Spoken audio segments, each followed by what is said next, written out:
দেখুন, নতুন তৃণমূল তৈরি হবে কিনা আমি বলতে পারবো, কিন্তু ঋতব্রত বন্দ্যোপাধ্যায়ের নেতৃত্বে কোনো তৃণমূল তৈরি হতে পারে না।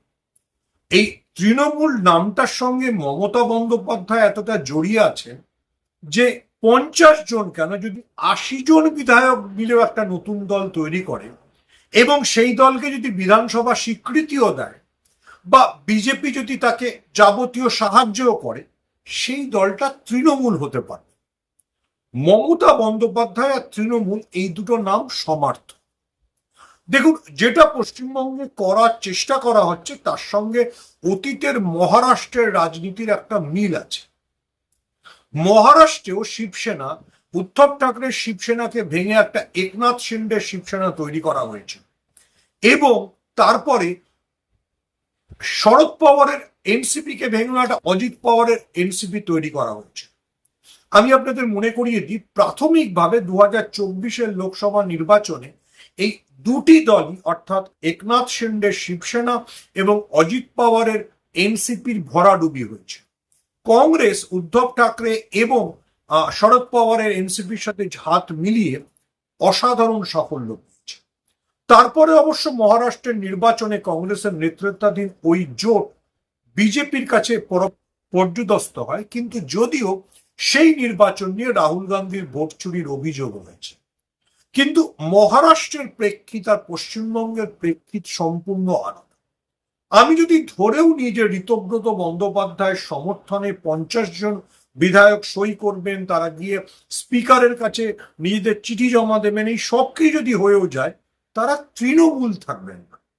আমি আবার বলাটা পরিষ্কার করার চেষ্টা করছি, যেটা কুণাল ঘোষ বলেছেন, অর্থাৎ যারা মমতা বন্দ্যোপাধ্যায়ের নাম ছবি দিয়ে জিতে এসছেন, তারা ঋতব্রত বন্দ্যোপাধ্যায়ের বিরুদ্ধে কোনো নতুন ঋতব্রত বন্দ্যোপাধ্যায়ের নেতৃত্বে কোনো নতুন দল তৈরি করতেই পারে, কোনো পরিষদীয় দল হতে পারে, তাদের সঙ্গে 60 জন, মানে শোনা যাচ্ছে 50 জন বিধায়কের সই আছে, থাকতেই পারে।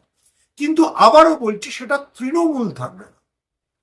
মমতা বন্দ্যোপাধ্যায় আর তৃণমূল বিষয়টা সমার্থক, ঠিক যেমন গান্ধী পরিবার আর কংগ্রেস বিষয়টা সমর্থক হয়ে গেছে। নিঃসন্দেহে মানে ঋতব্রত বন্দ্যোপাধ্যায় একটা নতুন কৃতিত্ব অর্জন করলেন। তিনি বোধহয় পশ্চিমবঙ্গের একমাত্র সাংসদ যিনি একই সঙ্গে সিপিএম এবং একই সঙ্গে তৃণমূল দুটো দল থেকেই বহিষ্কৃত হলেন, এবং দুটো দল থেকেই বহিষ্কৃত হলেন দলবিরোধী কাজের জন্য। এরকম কৃতিত্ব পাওয়া সহজ নয়, কারণ ঋতব্রত বন্দ্যোপাধ্যায় দুটো দলেরই রাজ্যসভা সাংসদ হয়েছে। ঋতব্রত অসম্ভব ভালো বক্তা, খুব সুবক্তা, সুদর্শন, অভিষেক বন্দ্যোপাধ্যায়ের কাছের লোক ছিলেন, তাকে একটি নিশ্চিত আসন উলুবেরিয়া দিয়ে জিতিয়ে আনা হয়েছে। সেই ঋতব্রত বন্দ্যোপাধ্যায় যদি এখন বিদ্রোহী তৃণমূলের নেতা হয়ে উঠতে চান, তাতেও কারো আপত্তি নেই। কুণাল ঘোষ যেটা সোশ্যাল মিডিয়ায় পোস্ট করেছেন, আমিও সেটাই মনে করি, কারো উচ্চাকাঙ্ক্ষা কাউকে কোনো দিকে ঠেলে দিতেই পারে, কিন্তু এগেন আই রিপিট, তাতে তৃণমূল নামে বা তৃণমূল দলটার উপর কোনো অধিকার জন্মায়। দেখুন, এই যেটা হচ্ছে পশ্চিমবঙ্গের রাজনীতিতে এখন, এই যে ক্যাচরা কেচরি, তৃণমূলের বিরুদ্ধে বিভিন্ন বক্তব্য, এগুলো সব আমরা দেখেছি। 2019-এর লোকসভা নির্বাচনও যখন রাহুল গান্ধী ব্যর্থ হন, তখন কংগ্রেসের ভেতরে একটা G20 গ্রুপ তৈরি করা হয়েছিল। গুলাম নবী আজাদ সেই গ্রুপকে নেতৃত্ব দিতেন, তিনি রোজ রাহুল গান্ধীর নেতৃত্ব নিয়ে প্রশ্ন তুলতেন। তার পুরস্কারও পেয়েছিলেন গুলাম নবী আজাদ। তিনি শুধুমাত্র ওয়ান নেশন ওয়ান ভোট কমিটির অন্যতম সদস্য হননি, দিল্লিতে তাকে বাংলো দিয়ে রেখে দিয়েছিলেন বিজেপি সরকার, কারণ তিনি রাহুল গান্ধীর বিরুদ্ধে কথা বলছেন। এটাই বিজেপি বা শাসক সবসময় খেলে, সেটা কোনো অন্যায় আমি এটাও বলছি না।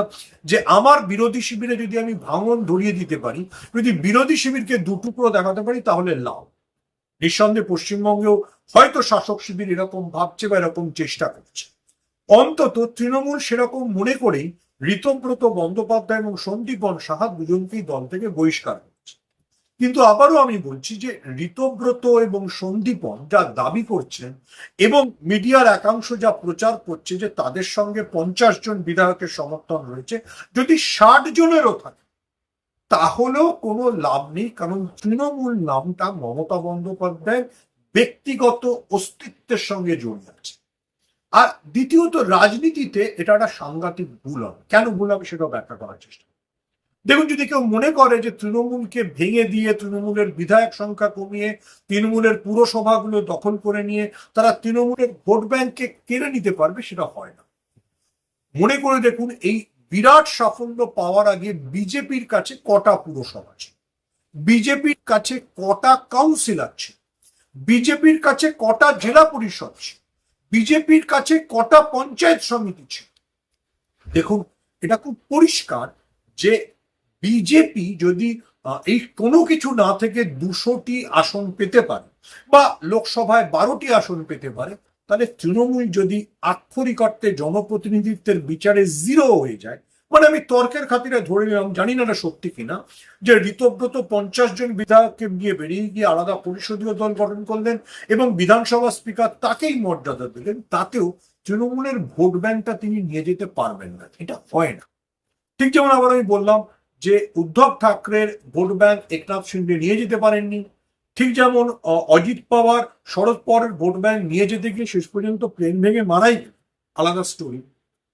তেমনি মমতা বন্দ্যোপাধ্যায়ের ভোট ব্যাংক এমনকি তার ভাইপো অভিষেক বন্দ্যোপাধ্যায় নিয়ে যেতে পারতেন, সম্ভব। বরং বোধহয় মমতা বন্দ্যোপাধ্যায় যত কোণঠাসা হবেন, মমতা বন্দ্যোপাধ্যায়কে যত প্রেসারে ফেলা হবে, তত মমতা বন্দ্যোপাধ্যায়ের সঙ্গে কংগ্রেসের জোটের সম্ভাবনা বাড়বে এবং কংগ্রেস এবং মমতা বন্দ্যোপাধ্যায় মিলে কিন্তু পশ্চিমবঙ্গে ফর্মিডেবল ফোর্স হয়ে উঠতে পারে। রাহুল গান্ধী এখনো পর্যন্ত সমস্ত ইঙ্গিত দিয়েছেন যে তিনি মমতা বন্দ্যোপাধ্যায় বা মমতা বন্দ্যোপাধ্যায়ের নেতৃত্বাধীন তৃণমূলের সঙ্গে, এবং মমতা বন্দ্যোপাধ্যায় 40% ভোট, যেটা তিনি যে বিধানসভার নির্বাচনকে তিনি স্বীকার করেন না, সেই বিধানসভা নির্বাচনও তৃণমূল 40% ভোট পেয়েছে, আর কংগ্রেসের কাছে 3% ভোট আছে। দেখুন, অভিষেক বন্দ্যোপাধ্যায় মার খাওয়ার পরেও যেভাবে রাহুল গান্ধী প্রতিক্রিয়া জানিয়েছেন, তাতে এটা পরিষ্কার রাহুল গান্ধী কোন দিকে ঝুঁকে। আর পশ্চিমবঙ্গে যদি বিধায়ক দল ভাঙে, তাহলে রাহুল গান্ধী আরো বুঝতে পারবেন, কারণ তিনি মহারাষ্ট্রে শরদ পাওয়ারের দল এবং উদ্ধব ঠাকরের শিবসেনাকে এইভাবে ভাঙতে দেখেছেন। ফলে এগুলো পুরনো খেলা, এগুলোতে রাজনীতিতে খুব একটা লাভ হয় না।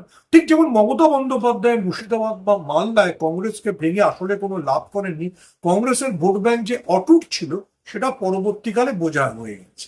ফলে একই বিষয় পশ্চিমবঙ্গের ক্ষেত্রেও সত্যি হবে। ফলে এবং সেই সত্যির জায়গা থেকে আমার মনে হয় পশ্চিমবঙ্গের তৃণমূল দলটা কোথায় থাকবে সেটা নিয়ে খুব বেশি ভাবনা চিন্তা করে লাভ নেই। পরিষদীয় দলে যা ইচ্ছে হতে পারে, কাউন্সিলররা যা ইচ্ছে করতে পারেন, পশ্চিমবঙ্গে তৃণমূল ততক্ষণ সেখানে থাকবে যেখানে মমতা বন্দ্যোপাধ্যায় আছে।